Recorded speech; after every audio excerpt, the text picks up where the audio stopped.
The great chamber of the Galactic Concord stretched upward like the inside of a cathedral. And Ambassador Elena Vasquez had never felt smaller in her entire life. She stood alone on the speaking platform, a single human woman facing the assembly of 12, the most powerful beings in the known galaxy. And around her rose tier after tier of seats filled with delegates from 100 different worlds. The Foon worlds. Year was 2347 by Earth's calendar, and humanity had been part of this grand alliance for exactly 40 years, which made them the youngest species in the Concord by several thousand years. Elena took a breath and looked down at her prepared speech, the words she had practiced for months, the careful diplomatic language that asked for nothing more than a small expansion of human colony rights in the outer sectors. Honored members of the assembly, she began, her voice steady despite the trembling in her hands. Earth humbly requests consideration of Proposal 742, regarding the establishment of 3 new human settlements in the Kepler region. She had barely finished the sentence when the laughter started, came first from the Valkyrie High Speaker, a towering being made of living crystal that caught the chamber's light and scattered it in rainbow patterns across the walls. And his laugh was like stones grinding together in a river. "The humans," he said, and his voice carried to every corner of that massive room. "The little humans want more space." The Churix delegate clicked her mandibles together in a sound that Elena had learned to recognize as amusement, and her insectoid body shook with what could only be described as giggling. "Perhaps they need room to breed," the Churix said. "Like the small creatures they are." More laughter spread through the chamber, and Elena felt her face grow hot. But she kept her expression neutral, because that was what she had been trained to do. The Omnith representative, a swirling cloud of colored gas contained in a specialized suit, pulsed with shades of orange and yellow that indicated mockery. And even the normally silent, decent observers were making quiet sounds of amusement. "Ambassador Vasquez," the Valkyrie High Speaker said, leaning forward on his crystalline throne, "do you know why we find this amusing?" Elena said nothing because she knew anything she said would only make things worse. "You have been part of our Concord for 40 of your short years," the High Speaker continued. "And in that time, your species has signed 2,847 treaties with various member worlds. And do you know what those treaties have made you?"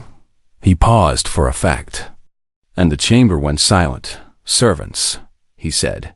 "Workers, laborers, the ones who fix our machines and tend our sick and guard our borders. And you do this because you have nothing else to offer. Because your technology is primitive. Your culture is young, and your place in this galaxy is at the bottom looking up." Elena gripped the edges of her podium so hard her knuckles turned white. "You exist," the High Speaker declared, "because we permit it, and your colonies survive because we protect them. And your species continues because we have chosen to be generous with creatures who would otherwise have destroyed themselves by now." The Churix delegate made another clicking sound and added her own thoughts to the humiliation. "My people have records of humanity from before you joined the Concord," she said. "Records of your wars and your weapons and your endless fighting among yourselves. And we thought you would kill each other before you ever reached the stars. And we were almost right. The humans are children," the Omnith agreed, their gaseous form pulsing with condescension. "Children playing at being adults. Children who should be grateful we allow them a seat in this chamber at all." Elena listened to every word, and she recorded it all on the small device hidden in her collar. And she memorized every face that laughed, every voice that mocked, every being that looked at humanity and saw nothing worth respecting. The High Speaker raised one crystalline hand for silence, and the chamber obeyed immediately. "Go home, Ambassador," he said, and his tone was that of an adult dismissing a bothersome child. "Return to your little planet and your little colonies and your little people, and be content with what you have. And perhaps in another 1,000 years, when your species has matured, you may earn the right to speak in this chamber as equals." He waved his hand in dismissal and turned away. And around the chamber, the other delegates began their own conversations. Already forgetting the human woman who stood alone on the speaking platform, Elena gathered her materials slowly, and she straightened her uniform and she lifted her chin. And when she spoke, her voice was calm and clear and carried to every corner of that vast room. Earth will respond within one standard cycle. The high speaker paused and looked back at her with something like curiosity. And a few other delegates stopped their conversations to watch the small human woman who had not yet left the platform respond. The Churix delegate asked, "Respond how with more requests?" "With more begging for scraps from our table." Elena did not answer the question, and she did not explain. And she did not argue or plead or show any emotion at all. She simply walked out of the chamber with her head held high. And behind her, the laughter resumed, louder now because they thought they had won. Because they thought they had put humanity in its place. Because they had no idea what they had just done 16 hours later. The United Earth government transmitted a single message to every member world of the Galactic Concord. The message was simple and clear and left no room for interpretation. Effective immediately. Earth withdraws from all treaties, all agreements, all pacts, and all accords with members of the Galactic Concord. And all human personnel currently deployed on alien worlds are hereby recalled to Earth territory. And all human technology currently in use by alien species is hereby revoked. And all human aid to alien worlds is hereby terminated. The transmission ended with 7 words that would echo through history. You wanted us gone, so we are gone. In the great chamber of the Galactic Concord, the laughter stopped, and it would never start again. The news spread across the galaxy like fire through dry grass. And within hours, every species in the Concord knew what humanity had done. President General Marcus Webb stood in the center of Earth's unified council chamber, and his image was being broadcast to every human colony, every human ship, and every human citizen scattered across the stars. For 40 years, he said, and his voice was steady and strong, we gave everything we had to the Galactic Concord, and we asked for nothing in return except respect. And they answered our kindness with contempt. And they answered our service with mockery. And they answered our friendship with laughter. He paused and looked directly into the camera. And billions of humans watched and listened. As of this moment, Earth stands alone, and we will no longer beg for a place at their table. And we will no longer accept the role of servants in a galaxy that sees us as nothing more than useful tools. The broadcast ended, and across human space, people gathered in homes and public squares and ship corridors to talk about what this meant. But on alien worlds, the reaction was very different. The Valkyrie High Speaker received the news in his private chambers, and he laughed once more and said to his advisors that the humans had done them a favor by removing themselves from the Concord. Let them go, he said with a wave of his crystalline hand. We will find other workers to replace them. And in a generation, no one will even remember the name of that primitive little species. The Churix Queen received the news and clicked her mandibles in satisfaction, and told her council that the galaxy was better off without the troublesome mammals cluttering up their systems. The Omnith Collective pulsed with colors of amusement and relief, and sent messages to their member worlds saying that the human problem had solved itself. But within 1 week, the laughter stopped, and the fear began. The Churix were the first to realize something was wrong when 73% of their interstellar shipping fleet suddenly went dark, and their navigators discovered that the software running their jump calculations had locked itself behind encryption so complex that their best programmers could not even begin to crack. It human software, the Churix admiral, reported to her queen with growing panic in her cliques. All of our navigation systems use human software, and now it demands authentication codes that we do not have. Ships drifted helplessly between stars, and cargo rotted in holds. And the economy of the Churix Dominion began to collapse within days. The Valkyrie discovered their own problems when the quantum crystal refineries that powered their civilization began to fail one by one. And their engineers reported that no one knew how to fix the systems because the maintenance had always been done by human technicians. We never learned how the machines worked, one engineer admitted with shame, because the humans always took care of everything. And we thought there was no need for us to understand the primitive labor. Now there was no one left who knew how to keep the refineries running.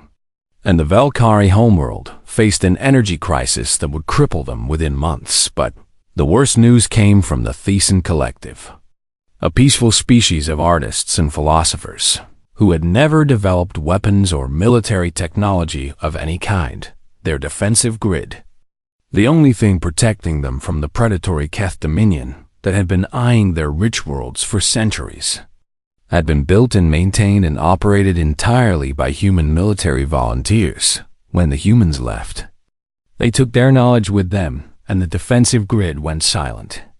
And the Thesan looked up at their stars and knew that death was coming. How could this happen? The Thesan Prime asked in desperation. How did we become so dependent on one species without ever realizing it? The answer was simple and terrible. Humanity had been everywhere, doing everything for 40 years. And no one had noticed because no one had been paying attention to the servants human. Doctors had been deployed to over 200 worlds as part of humanitarian aid treaties. And they had been developing cures for diseases and treatments for conditions that had plagued alien species for millennia when they left. They took all of their research with them, and the sick and the dying were left without hope. Human engineers had built the communication networks that connected distant worlds, and human technicians had maintained the power systems that kept cities running, and human soldiers had guarded borders against pirates and raiders and hostile empires. All of it was gone now, and the galaxy was beginning to understand what they had lost. The Omnith sent envoys to Earth within the first month, desperate to negotiate a return to the old treaties. But they were met at the border by human warships that politely but firmly turned them away. Humanity is not accepting diplomatic contact at this time, the human commander said with a cold smile. Perhaps you should return in 1,000 years when we have matured. The words were a direct quote of what the Valkyrie High Speaker had said to Ambassador Vasquez. And the Omnith envoy understood the message perfectly. The galaxy had mistaken human generosity for human weakness, and they had mistaken human service for human need. They had never stopped to ask why humanity had been so willing to help, or what humanity might be capable of if they stopped helping. Now they were learning the answer, and the lesson was painful beyond measure on Earth. President General Webb watched the reports coming in from across the galaxy. The economic collapses and the military defeats and the desperate pleas for help. And he felt no joy in the suffering of others. We never wanted this, he said quietly to his advisors. We only wanted to be treated as equals. But they refused to see us as anything more than servants. He turned away from the screens, showing a galaxy in chaos, and looked out the window at the blue sky of humanity's home.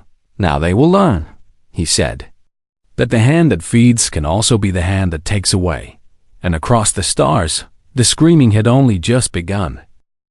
Intelligence Director Sorthkel had served the Valkyrie Empire for 300 years.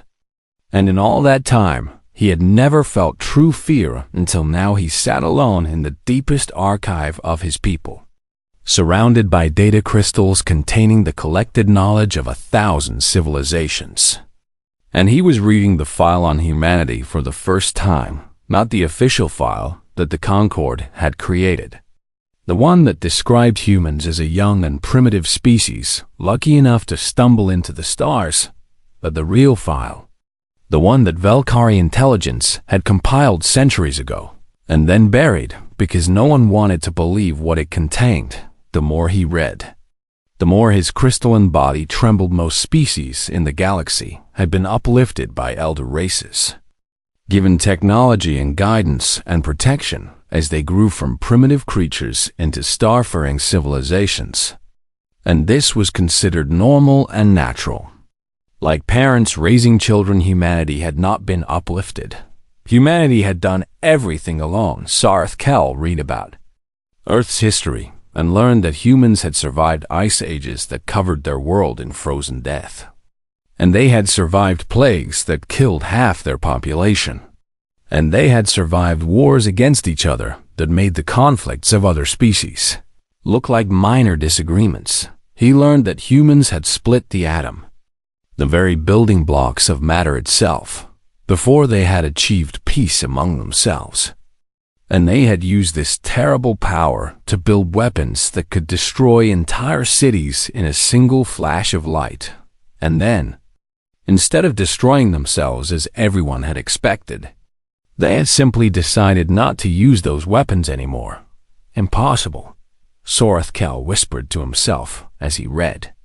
No species has that much self-control, but the records did not lie. He learned that humans had walked on their own moon, that pale satellite that circled their homeworld, and they had done it using less computational power than a child's toy, strapping themselves to controlled explosions and hoping they would not die in the cold darkness of space. He learned that humans had developed faster than light travel, not in some grand government laboratory with unlimited resources, but in a basement workshop run by a team of scientists who were not entirely sure their experiment would not create a black hole and swallow their planet. They had pressed the button anyway. They are insane, Sorth Kel said out loud, and his voice echoed in the empty archive. Completely and utterly insane. But as he continued to read, he began to understand that this insanity was also humanity's greatest strength. Every other species in the galaxy had been given their technology by someone else, and this meant they had limits built into their minds, assumptions about what was possible and what was not, rules they would never think to break because they had been taught by their betters. Humanity had no such limits. Humans looked at impossible problems and asked why not, and they looked at certain death and asked what if. And they looked at the cold and hostile universe and said, we will conquer you anyway. And somehow, against all odds, they usually succeeded. Sarth Kel found a section of the archive dedicated to human warfare. And what he read there made his crystalline blood run cold. Humans did not fight wars the way other species did, with formal declarations and agreed-upon rules and dignified surrenders. When the outcome became clear, humans fought to win, no matter the cost, and they invented new ways to kill each other at a pace that was frankly terrifying. And they never gave up even when victory seemed impossible. The archive contained a human saying that Sorth Kel had to read several times before he understood it. We do not have to outrun the bear. We only have to outrun you. It meant that humans would sacrifice anything and anyone to survive, that they would make alliances with their worst enemies if it meant defeating a greater threat, that they would burn their own cities and poison their own lands rather than let an invader claim them. And for 40 years, these terrifying creatures had been serving the Concord as workers and doctors and soldiers, asking for nothing in return except to be treated as equal. Sarth Kel found a note at the very end of the archive, written by the first Velkari observer to make contact with humanity centuries ago. I have met the humans, the note said, and I believe they may be the most dangerous species the galaxy has ever produced. Not because they are violent or cruel, but because they choose not to be. And any species capable of that level of self-control is capable of anything. There was a final entry in the file, a recording of the first human diplomat to address the Galactic Concord, a man named James Shen, who had died of old age long before. Soreth Kell was born the intelligence director, activated the recording, and watched as the human appeared before him in holographic form. A small and fragile-looking creature with soft skin and no natural weapons of any kind. We have learned, James Chun said in the recording, that the greatest strength is the fist that remains unclenched. And we have learned this lesson through thousands of years of pain and suffering and death. And we offer our open hand to the galaxy in friendship and hope. The human paused and looked directly at the camera. And even though Soreth Kell knew this was just a recording from centuries ago, he felt like those ancient eyes were staring right at him. "We pray you are wise enough to take it," James Chun said, "because you do not want to see what happens when we close our hand again." The recording ended, and Soreth Kell sat in silence for a long time, thinking about what his people had done. They had laughed at humanity, they had mocked and insulted and dismissed the one species in the galaxy that had earned everything they had through blood and fire and sheer, stubborn refusal to die. And now that species had closed its hands. Soreth Kell stood and walked out of the archive. And he knew that he had to warn his people, but he also knew that it was already too late. The humans had been holding back for 40 years, playing the role of servants because they wanted peace, not because they were weak. And now the galaxy was about to learn what humanity could do when they stopped holding back. 6 months had passed as humanity withdrew from the Galactic Concord, and the galaxy was burning. The Thesan Collective fell first, just as everyone had feared they would. And the end came faster than anyone had predicted. Without the human soldiers who had manned their defensive grid, the peaceful Thesan had no way to stop the Keth Dominion when they finally launched their invasion. And the predatory reptiles swept across Thesan space like a wave of death and destruction. The Thesan Prime sent desperate messages to the Concord, begging for help. But the Valkyrie were too busy dealing with their own crises to send aid. And the Churiks had no ships capable of making the journey. And the Omnith simply did not care enough to risk their own people in 3 months. A civilization that had existed for 10,000 years was reduced to scattered refugees, fleeing in any direction that might offer safety. Billions of Thesan died in the invasion, and billions more died in the exodus that followed. And the survivors told stories of Keth warriors laughing as they burned libraries and museums and all the beautiful art that the Thesan had created over millennia. "Where are the humans?"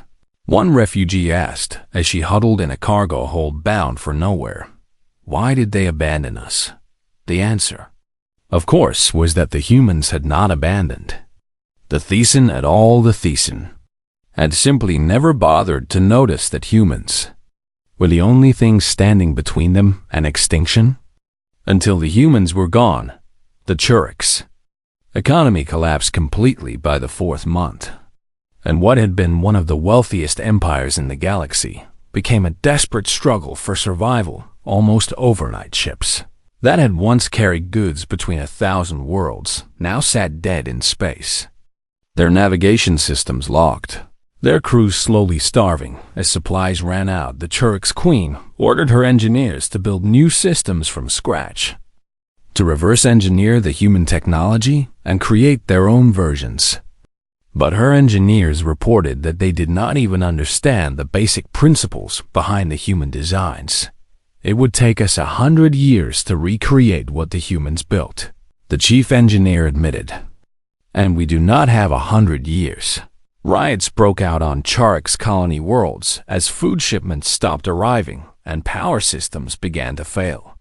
And the queen was forced to deploy her military against her own people, which only made the situation worse. By the 5th month, the Churiks' dominion had splintered into a dozen warring factions, each fighting for control of the dwindling resources that remained. Valkyrie fared slightly better, but only because they had more resources to burn through before the end came. Their quantum crystal refineries continued to fail one by one, and without human technicians to maintain them, the proud Valkyrie were forced to ration energy for the first time in their history. But the true crisis came from an unexpected direction. The lesser species that the Valkyrie had long conquered and ruled over saw humanity's example and decided to follow it. If the humans can defy the elders, a rebel leader declared on a broadcast that reached every occupied world, then so can we. And the time has come to throw off our chains and claim our freedom. Uprisings erupted across Valkyrie space, and the crystalline masters who had ruled unchallenged for millennia suddenly found themselves fighting wars on dozens of fronts. Valkyrie High Speaker, the same being who had laughed at Ambassador Vasquez in the Concord chamber, was assassinated by one of his own servants, a member of a species that the Valkyrie had dismissed as too primitive and weak to ever pose a threat. His last words were reported to be impossible, and he died still unable to believe that the galaxy he had known was crumbling around him. The Omnith sent envoy after envoy to Earth, each one bearing more desperate offers than the last, and each one was turned away at the border with the same polite message: humanity will not return to save those who believe we exist only to serve. And when you are ready to see us as equals rather than servants, we will consider dialogue. But until that day comes, you are on your own. The Omnith Collective, which had never faced a real crisis in their long history, began to fracture as different factions blamed each other for the disaster. Meanwhile, humanity was thriving. The resources that had once been poured into alien worlds were redirected to human colonies, and the military forces that had been scattered across the galaxy, protecting ungrateful species, were brought home to defend human borders. Human scientists, freed from the restrictions of Concord treaties that had limited what technologies they could develop, made breakthrough after breakthrough in fields that the elder species had declared impossible. Human shipyards produced new vessels at a rate that made the rest of the galaxy look like they were standing still. And human academies trained new generations of engineers and doctors and soldiers who owed nothing to anyone but their own people. The Concord had always believed that humanity needed them, that the young species would collapse without the guidance and protection of the elders. Now the truth was clear for everyone to see: humanity had never needed the Concord at all. They had joined because they wanted friendship and partnership and a place in the galactic community. And when those things were denied to them, they simply walked away and built something better on their own. The galaxy watched in horror and fascination as the children they had mocked revealed capabilities that no one had imagined. And the lesson was clear to anyone willing to learn it: human kindness had been a gift, not a weakness.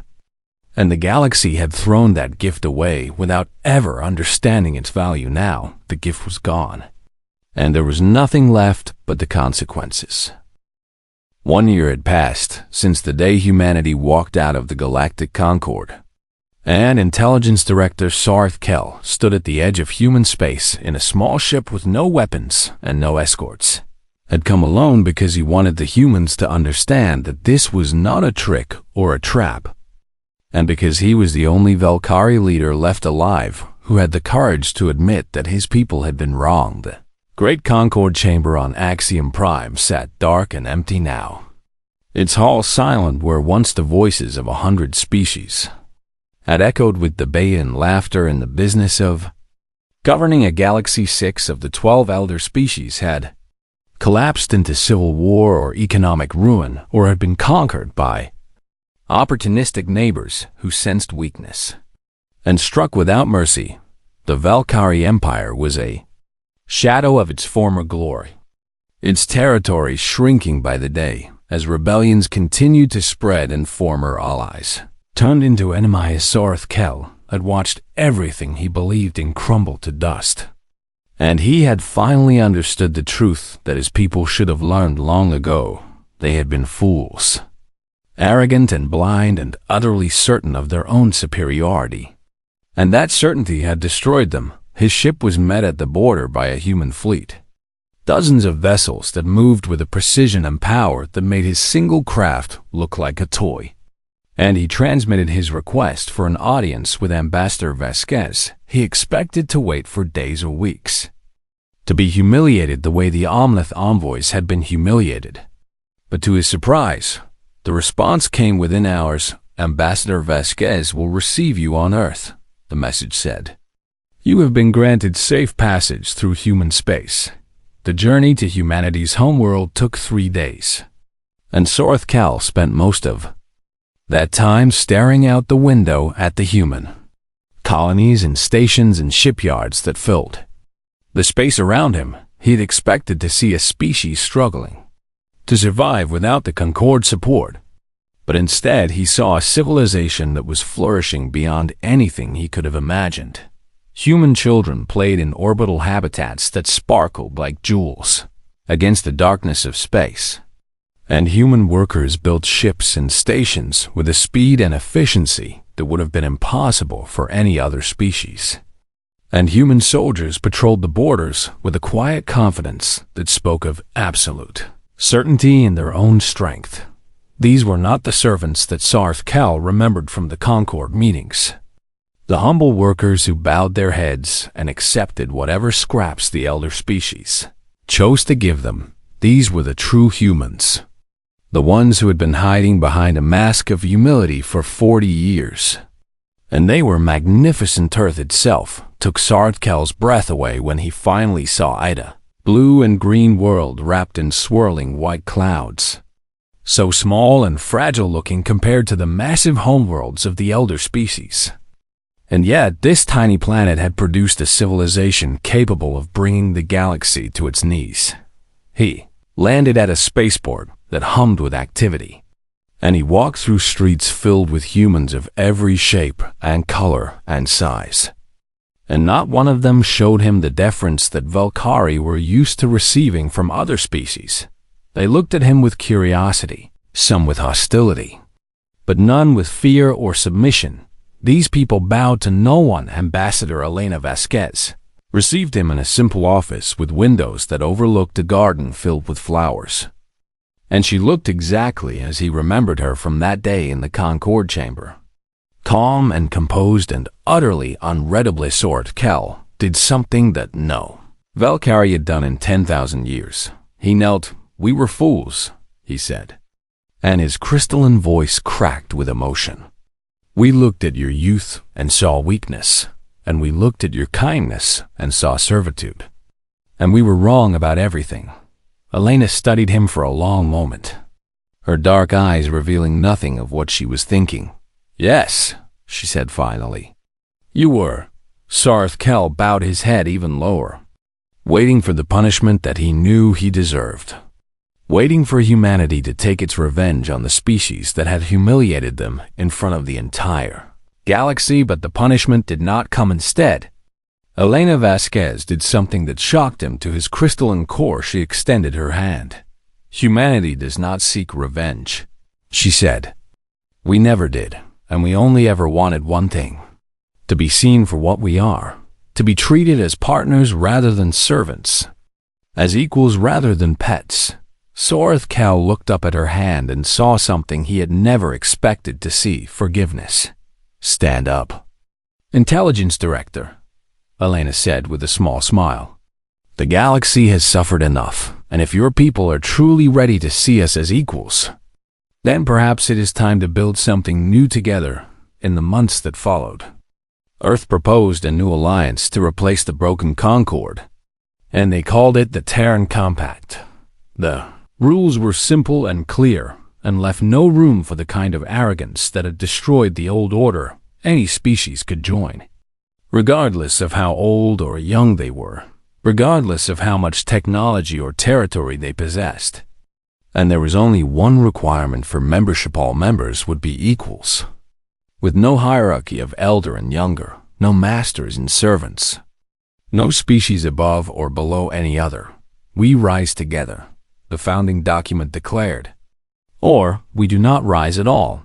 17 species signed the compact in the first month. Most of them, the lesser peoples that the elder species had long dismissed and exploited. And they saw in humanity a model of what they could become if they refused to accept the roles that others had assigned them by the end of the first year. 43 species had joined, and the Terran Compact had become the largest alliance in galactic history. The Volcari, humbled and reduced but not destroyed, became one of the strongest advocates for the new order. And Sorethkel himself traveled from world to world telling the story of what his people had done wrong and what they had learned from humanity's example. Never mocked the species that chose peace when it could have chosen war, he said in speech after speech, and never mistake kindness for weakness, because the hand that heals can also be the hand that strikes, and wisdom lies in knowing which hand is being offered. 200 years later, a young Valkyrie historian named Sorethkel VII, great-great-grandson of the intelligence director who had knelt before Ambassador Vasquez, wrote the definitive history of what came to be called the Axiom Incident. The day humanity walked out of the Concorde was the day the old galaxy died, he wrote. And from its ashes rose something better, something fairer, something that gave every species a chance to rise as high as their dreams could carry them. The Terran Compact eventually grew to span 12,000 worlds and 200 species, becoming the greatest civilization the galaxy had ever known. And at every diplomatic ceremony, at every signing of new treaties, at every celebration of the bonds that held them all together, the same toast was raised in honor of the humans who had shown them a better way. To open hands, the assembled delegates would say as they raised their glasses, and the wisdom to take them, and somewhere, across the vast distances of space and time, the spirit of Ambassador Elena Vasquez smiled. She had never wanted revenge or conquest or domination. She had only wanted what every human had always wanted since the first of their kind looked up at the stars and wondered what was out there a place to belong, among friends who saw them for what they truly were. And in the end, that was exactly what humanity had found.